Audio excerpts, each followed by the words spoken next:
stops us in our tracks. Bravely we prove in our striving, trudging together each day.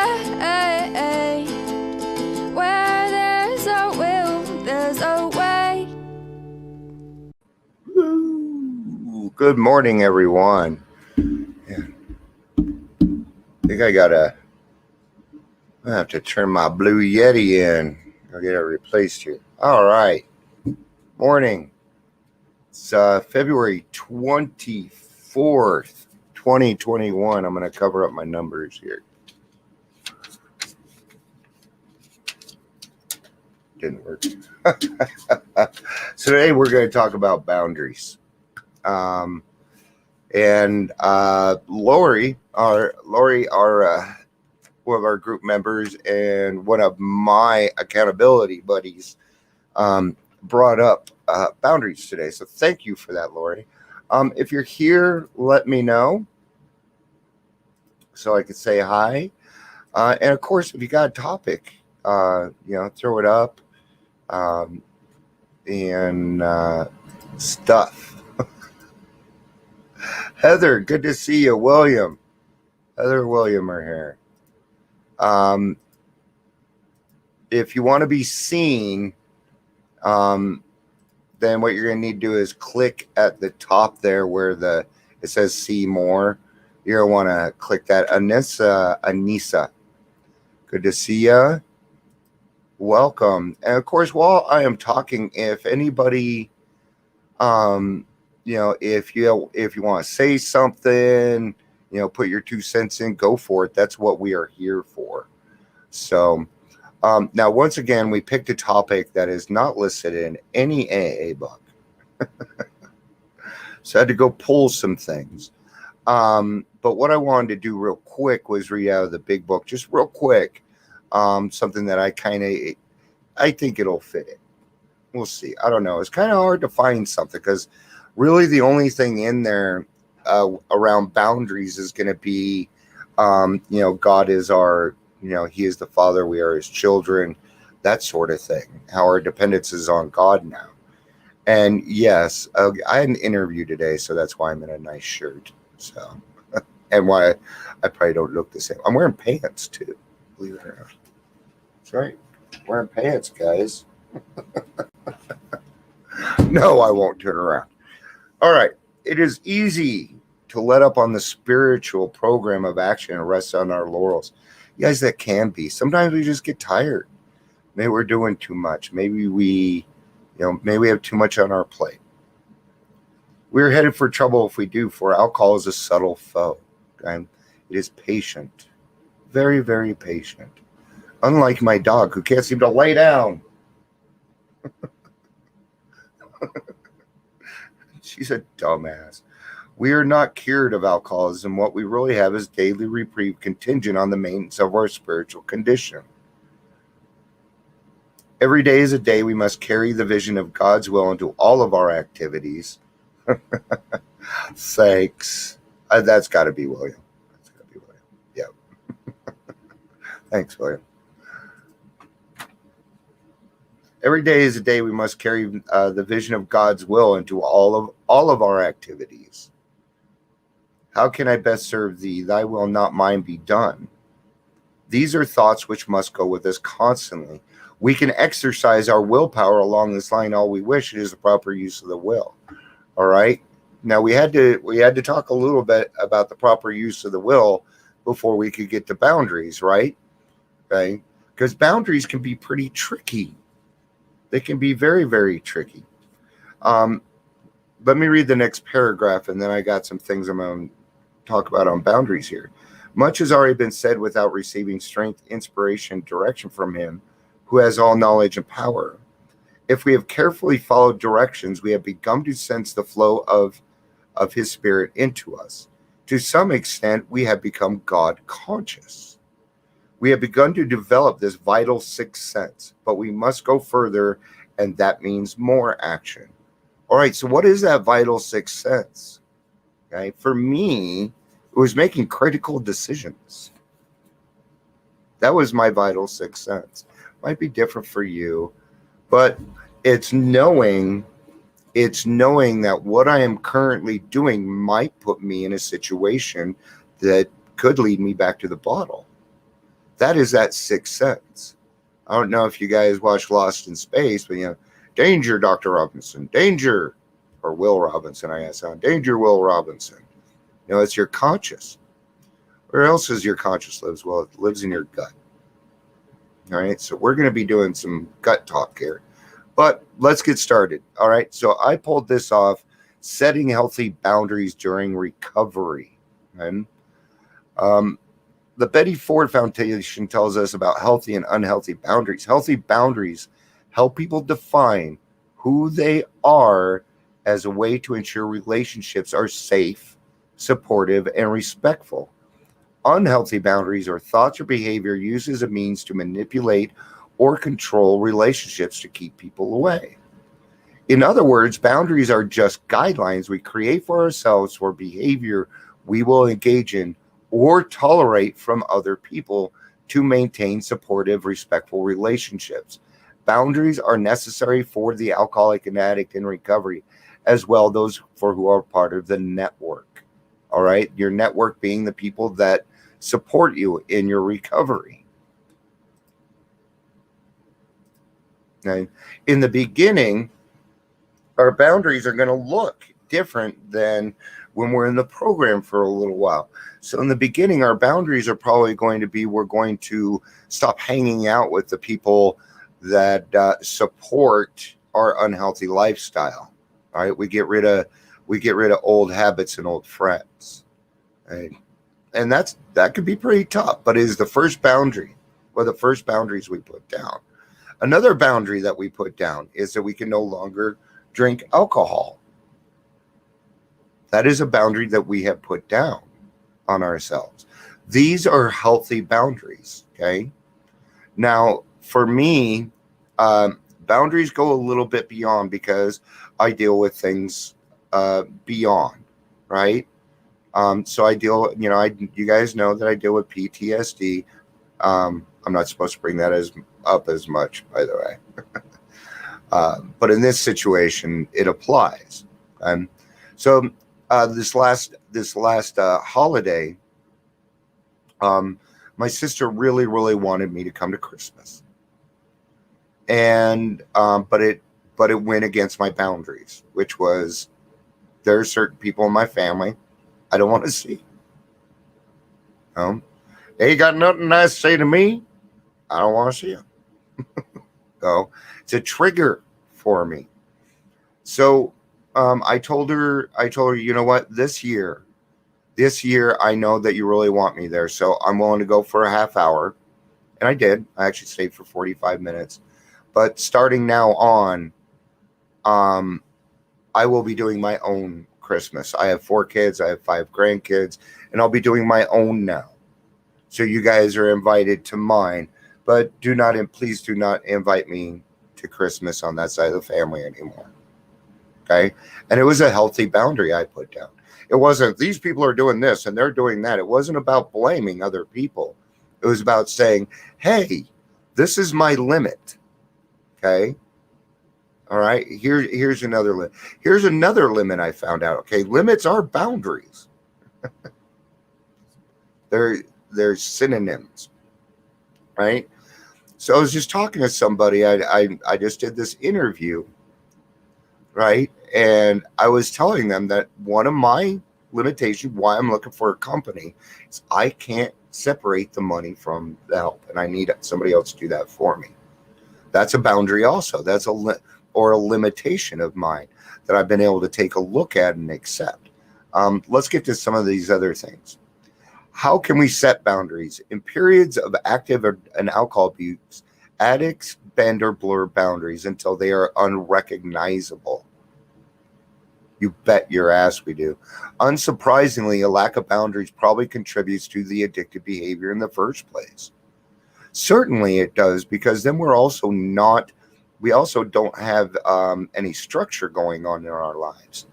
The first step is to create a list of your personal goals or values in 5 different areas and then determine what lines you want to maintain in them. All right.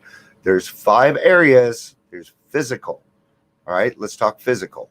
I'll be going back and forth here. Yep. There you go. And where I'm heading for. And you got to do it for yourself. Right. So the first one is a physical boundaries. Okay. I hate close talkers. I'll back up. Then I come closer. Then I back up. Then I go. So how do you handle that? Get my fucking face, dude. Hey, bud. Can you just back up a little bit? That's all you gotta do. Might have to say it more than once, but you have close talkers, right? Or people that like to touch. Okay. If I don't know you, I'm not big on unwanted touching. I'm not. I'm just, I've gotten better at it. Right. So you guys set those boundaries. All right. Women, you guys are probably extremely good at physical boundaries. So maybe you guys can, some of the women listening right now can throw those up for us. Help us out. Emotional. This is probably the biggest one. Emotional and spiritual are probably the biggest ones that I hear about all the time. Your emotional boundaries are entirely up to you. Okay. Now I'm talking in a general sense. I know that you probably think, well, there was this one time, this one person. Okay. Well, let's cover that. Let's say somebody's talking crap about you. Let's say somebody's blasting you on the internet. Somebody's blasting you on Facebook for something you didn't even do. What do you do about that? Probably depends on the situation. Am I correct? Sorry, I know better to chew ice while I'm doing this. Probably depends on the situation. But I would probably do everything that I could to reach out to that person, say, hey, did I do something? Okay. I tell you something, 4 out of 5 times, I don't get an answer back and it just kind of stops. Okay. That's usually what happens. But then there's that one time, hey, something did happen. Okay. Now I might owe an amends. Okay. So is that really a boundary kind of a thing? Well, it can be, because you have to take care of your emotional sobriety. Okay. But emotional sobriety comes from within. Okay. So here again, this is a personal boundary. Got a lot of people saying hi and stuff. Hey, Lisa, it's good to see you, honey. Yeah, your guys' names aren't popping up. If you want your name to pop up, you got to go up and tell it. It's up to you. I don't mind. I don't mind flipping back and forth doing the work for you. Man, this is taking a lot longer than I thought. And I think that for me, even though emotional and spiritual are 2 different things, they run along the same line, right? They do. But your boundaries are going to be consistent with your self-esteem. Okay? Okay? Does that make sense? So if I am in the world where I trust God and I have faith in God and I know I'm doing the right thing, then when people say other things about me, I can take care of it without letting it ruin my day. I go through this all the time, guys. I can't expect to come on here and run my mouth and people not be like, well, you're full of shit. You know, get that all the time. They're like, why don't you comb your hair? You just got out of bed, fucker. All right. Boundaries are something coaches and I are having a talk about. Nice. I'm presuming that's Lisa. Let me go back. Yeah. Yes, even as coaches, we have boundaries and you have to keep them. Gosh, I should have put aside a freaking hour for this. Okay, let's putting it together. There's also sexual, which I'm not going to get into, and financial. I'm not going to touch those today. Putting it together, deciding on healthy boundaries can be a real journey of discovery. Yes. Okay. We're going to get to it. This is especially true for many who have never experienced them at all. Okay. So this might be new. It might be frustrating. Keep trying. The most significant part of this process is investigating what actions, thoughts, and motivations align your personal moral values. What are your intentions? Okay. Now, sometimes people will use boundaries so that we don't have to do the things we're supposed to do. That's why I read what I did in the very beginning. Okay. That all we have is a daily reprieve contingent on our spiritual maintenance. Okay. Boundaries can fuck you up, guys. They can, trying to figure it out. But I'm going to tell you the secret. Be honest with yourself. I'm telling you, honesty with yourself. It's where it all starts. You can't be honest with somebody else unless you're being honest with yourself, right? Once you have identified them, you can make a plan to stick to your new boundaries. Yes, write it down and do this with your sponsor, a closed mouth friend, a pastor, a counselor, and somebody that is not emotionally involved. Communication will be an essential part of the process as you learn to express your feelings honestly, maybe for the first time or others. All right. And this, absolutely. Who said that? Thank you, Lisa. I will get to that. Please hold that thought. Right? Where the hell was I? Communication will be an essential part to learn and express your feelings honestly, maybe for the first time. So yesterday, Jill and I were talking. We came up with another topic. This is the difference between being passive aggressive or assertive. Because I was telling her yesterday, I'm like, you have become so assertive. I love it. Assertive has everything to do with boundaries. Passive aggressive has nothing to do with it, right? This needs to be talked about more in recovery. Because boundaries goes into many areas of our lives, self-esteem, self-care, to prevent any unnecessary drama. Lack of boundaries is a risky thinking behavior. It's okay to say no. No explanation due. Absolutely. Even when I ask somebody to do my podcast, I say, you can say no. They never do, though. You'll tell Dion no. What the hell is your problem? Facing obstacles. When you enforce it, you're going to have obstacles. Just know that you are. Hence, the boundaries. When you enforce your boundaries, people without healthy boundaries are going to get angry or upset. Jill, are you on? They're going to do this, aren't they? Aren't they? Some of us have learned that over the last months here. Okay?